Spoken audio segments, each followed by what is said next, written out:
Sa simula, nakakatayo pa kami habang naglalakad.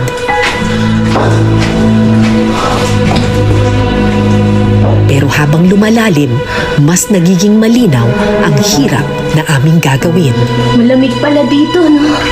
Ngayon, nakakahinga pa tayo ng ayos. Pero mamaya, pag doon na sa kaloob-looban ng tunnel, medyo manipis na ang hangin. Maya-maya, isang maliit na butas ang aming nadaanan. Nasimot na raw nila ang ginto sa bahaging ito. Pasikot-sikot ang daan sa loob.